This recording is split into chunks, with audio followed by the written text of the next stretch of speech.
Right then everybody, welcome to my BSA A10 Super Rocket. I do forget now whether it's a 1961 or a 1962, but I'll find that out quick enough and I'll put it in the video. I'll just give you a quick walk around the bike. So I've done all the pre-flight checks today, and it turns out that I have got the GoPro switched on. I have got an SD card in it, the battery is charged up, and everything's in shot. So it's a bit more than point and shoot when you do these things, it seems. So hopefully this is coming out. I've got the media mod on the GoPro Hero 9, which is very good, just blows everything up, so better chance of me actually capturing something worth sharing. But it does make things look a little bit fish-eyed. I've had the bike about 9 months now, so not long. I've tried to put some mileage on it because it's a very pleasurable ride, to be fair. Very different to what I'm used to. Been riding a Fireblade and an R1 and a RS3000R super bikes for some time now. So I thought I'd try a classic and see how I get on with it. Fantastic riding position, really comfortable. If you saw my video on the KTM, you can see that I do have a bit of an issue with hard seats and my derriere. So this is lovely. It's not standard, and I'll come on to that. You can see by the mechanics. Oh, I say the mechanics of this engine are great. There's a little oil leak there. Now what do I do with this? Do I tighten that up? I daren't touch those, you see. That might just need pulling up a little bit then. I'll put a spanner. Ah, of course it's hot. What did I expect? Just stopped. I'll put a spanner on that later and just nip it, I think, when the engine's cold. But I think this is expected with these older bikes. Look at that, what an idiot. Touch a hot engine, what do you expect? I'm pleased to see the wheels are looking nice. I've literally just got these back from Classic Brake Services in near Macclesfield. So I've had the rear hub skimmed because it was a little bit out and it was just dragging. I've had the front checks, I've had new shoes in the pair of them, and I've had stainless steel spokes, which I think look really good. So all laced up and everything. I think that came to about £460. Sadly, the front brake, you can see there the paint job that he'd done on them has bubbled slightly. I won't touch that because I've learnt my lesson now. But basically, when I've assembled everything, the front brake found itself in a position where it was fully on when I was riding. Imagine that. And stopped and the front brake was smoking, so yeah, you can't make it up. I mean, look, that's how much free play there is now. That's quite a lot of free play. I don't like that. But just to give you an idea of how much the shoes must have expanded, this little knuckle thing, when you pull it out a bit, you turn that obviously. So I've got 1, 2, 3, 4, 5 things of thread there, and I was on the maximum. I was backed off and I had no free play at all. So try not to get it as hot this time. I was going for a spirited ride on that one, trying to run the bike in as well. So it's done. I think once that reaches 1800 on the top clock, we're running at 1500, I think. But if that's the safe bet, I'll run with that as well. So it's got electronic ignition, which is really good. It's, like I said, first classic I've ridden, so apparently it's a lot better for reliability, not messing around with points. That's well hidden in here, and it's pretty well hidden in there as well. It's the SRM module, so I think this kind of comes out and a new one goes in, rather than having a wire hanging out here and not being as well hidden. There's been a lot of engine work done to the bike. It's had the needle roller bearing conversion, SRM oil pump, full rebuild including hardened con rods. Not sure whether they've got oversized pistons in there. Full gearbox rebuild,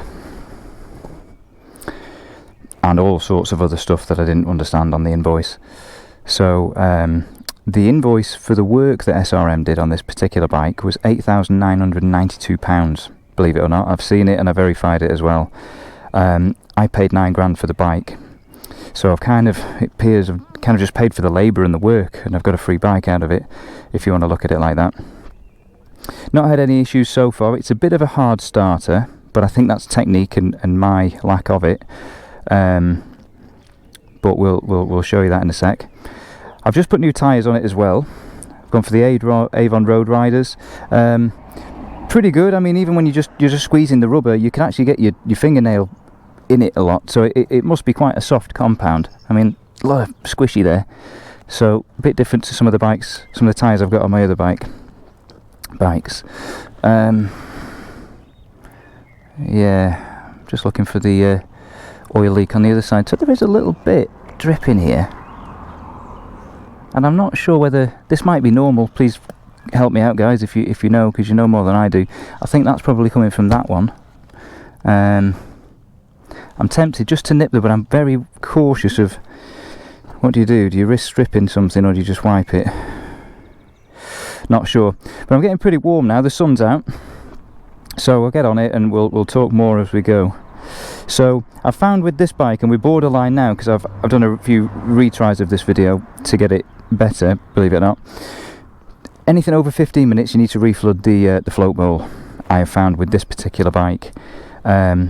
Within 15 minutes you don't, so we're borderline, so I'll give you that as my excuse up front.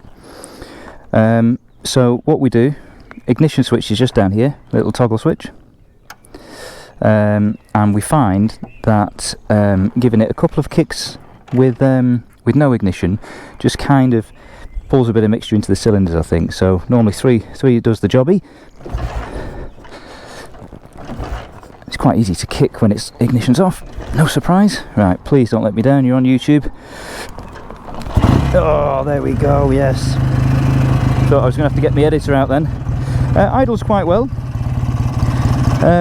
As I keep saying, not my area of expertise, classics, but a number of people have told me how well it idles.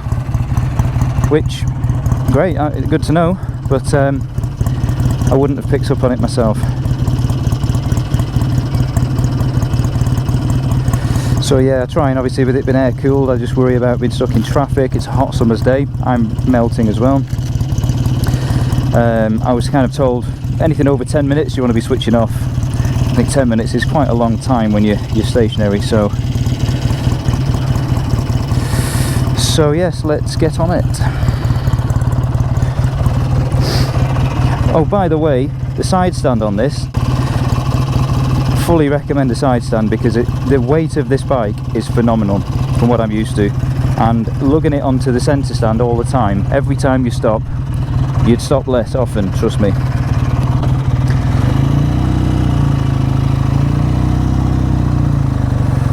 So 1 up, 2, 3, 4 down, as you probably all know.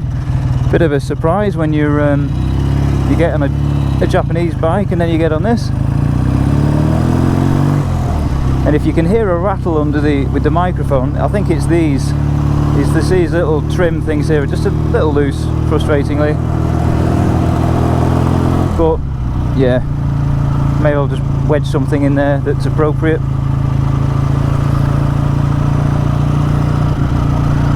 And one of the joys, shut the lid, I hate calling it a lid, it's like you're a bottle of milk or something. One of the joys of riding this classic for me is that I have no inclination to go fast, well, you know, or above 60 anyway. It's just a lovely, enjoyable and relaxing ride until you get a Nissan up your arse, which is a frequent thing. I think they see an old bike and they think it's just going to slow them down, but little slalom there, just showing off the front geometry set up there. National speed limit, just what we want. So it's looking a little bit rough up there, and it was raining this morning. It's getting towards 5 o'clock on a weekday, so I imagine there'll be people trying to rush home, so we won't be doing any heroics on this at all.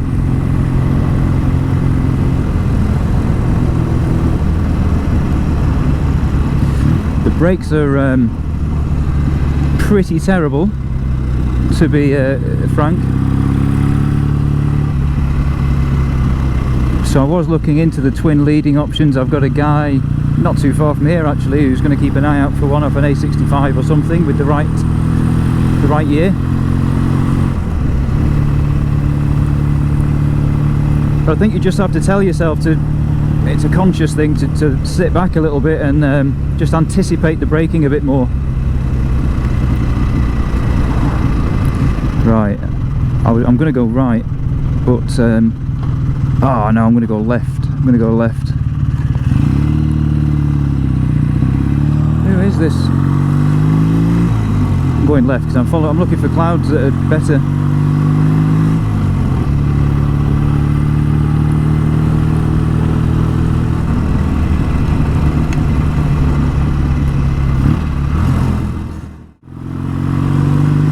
I find as well, third to fourth, fourth to third is a very pleasant gear change,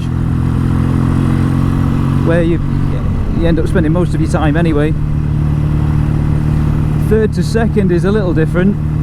It is a bit clunky, and I've tried all sorts. I try and rev match a little bit, I've tried to do it slowly, I've tried to do it at a higher speed. I rang SRM about it and just asked for some advice, and they kind of just said persevere, I think. They said there's a big gap between second and third, so just to bear that in mind. So I try and stay in third if I can, but I'm just conscious with it being still on the running phase, albeit nearly there. You know, it says don't labour the engine, so that was third anyway. Oh, we've lost the tail, God for that.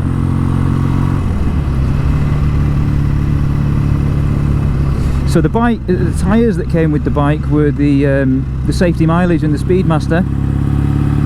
Quite enjoyed the period look of the front, but the rear didn't give me any confidence at all, and based on reviews and suggestions, I went with the Roadrunners instead.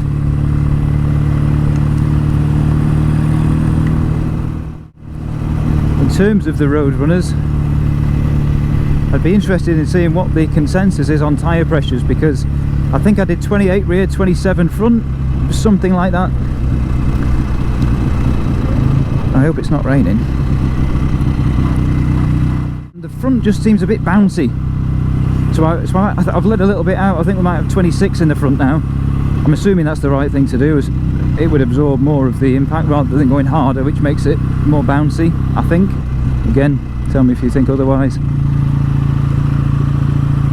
But yeah, and I'm going to change the forecoil in this as well. Not sure what's already in it, but I've bought a 30 weight, which I think is an extra heavy. So we'll try that and see what happens.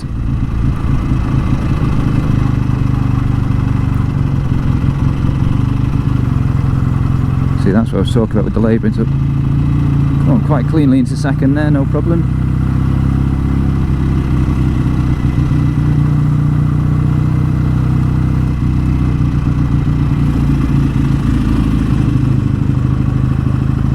It sounds lovely, this bike as well, really does. Other updates include 12 volt electronics or electrics, running the dynamo though, so it's got the SRM conversion, which just steps it up on the gearing, I think, with a belt drive rather than the chain. So I'll be looking at that soon and re-greasing it all and whatnot. Additionally, the primary drive of this bike is also dry. That's a belt. I forget whether it's the neb or the other one. It's red, and SRM have told me that you run it dry, you don't put oil in it, so that's what I've done, or not done. Quite like the mirrors on this bike as well. A lot of people have asked me where I've got them from, and I don't know what to tell them because I don't really know the answer. A little bit a lot of vibration at higher speeds, but even if it's just telling you that there's a presence, it's worth knowing, I think.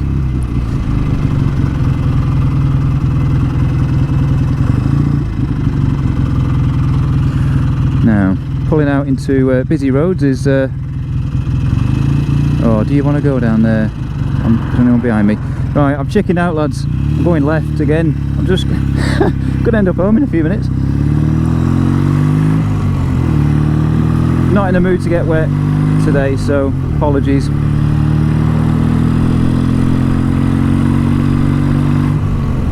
I will find some lanes at some point and do a video of just opening the bike up a little bit. It's interesting on that point as well. I thought that maybe there was a slight issue with the bike, or it was really different to what I was expecting, that it doesn't seem to get on it very quickly. And I said that to a couple of people, and they told me that an A10 Super Rocket should have no problem at all reaching 100 and then some. And I think, again, I'm trying to be cautious because I'm still running it in, but I think what the actual issue is me, as always. So used to riding a super bike, you give it a quarter of a turn and you're off. With this, there is a lot of grip travel on the throttle, so I think I just need to wind it on a lot more. So we'll do that at some point, and I've been recommended to do a plug chop, so about a mile on 3/4 plus throttle, kill the engine, pull the clutch in, and then check the colour of the plugs. So we'll do that. Good afternoon, sir.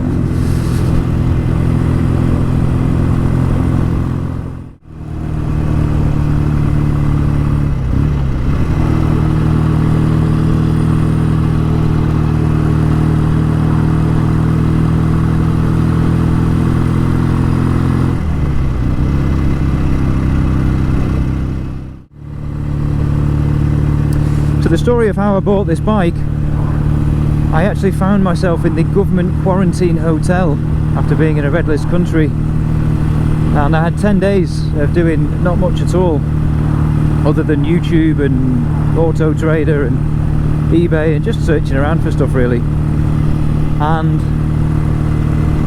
I just got it into my head that I wanted to try a classic bike. So I was looking at Triumph Bonnevilles, Nortons, Ariels, the whole works really,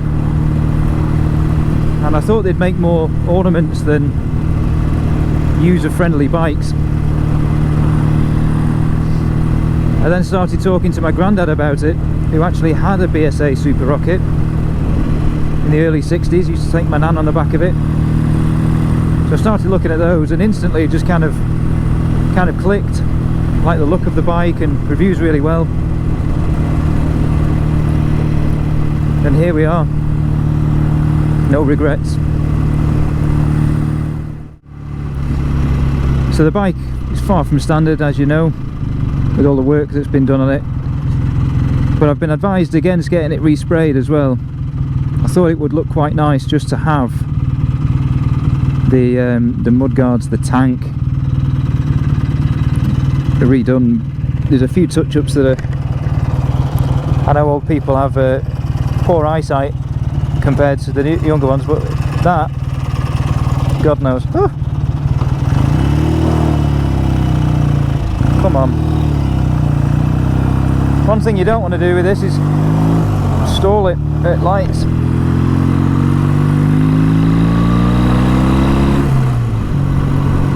Opened it up a little bit there, but yeah, I've stalled it at lights once, and I'm going to try not to make it a regular occurrence. I think the secret is just to give it an extra handful of revs when you're setting off. Just give it more than you think you need, and then see, that's that bouncing I'm talking about. Look at my hand.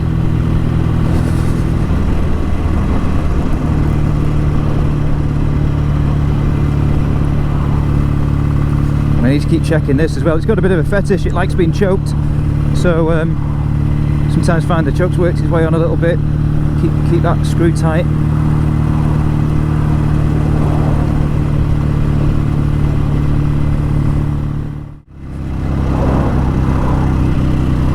Now, I'm a bit unsure as to what this fan thinks he wants to do. He's all over the shop, but I'm going to do the dirty on them all.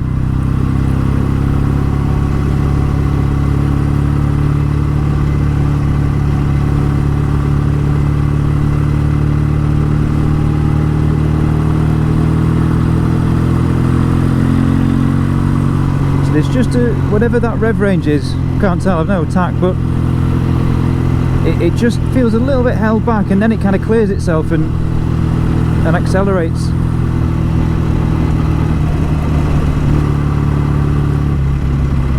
Now fortunately I know the sequence of these lights and got plenty of time to sneak in here. Oh hello, look at this. Wonder if he appreciates it. Oh, they're not. Very nice. I'm going that way. Oh, that's lovely to see.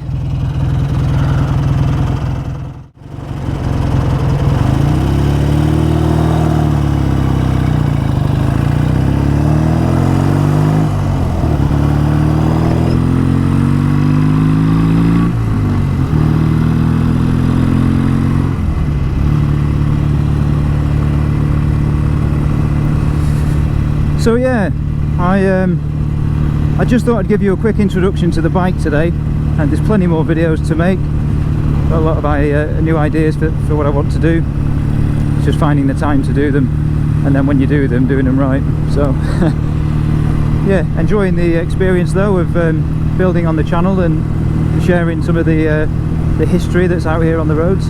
So I hope you've enjoyed it. I'll sign off now, but if you like what you see, please subscribe, and catch you on the next video.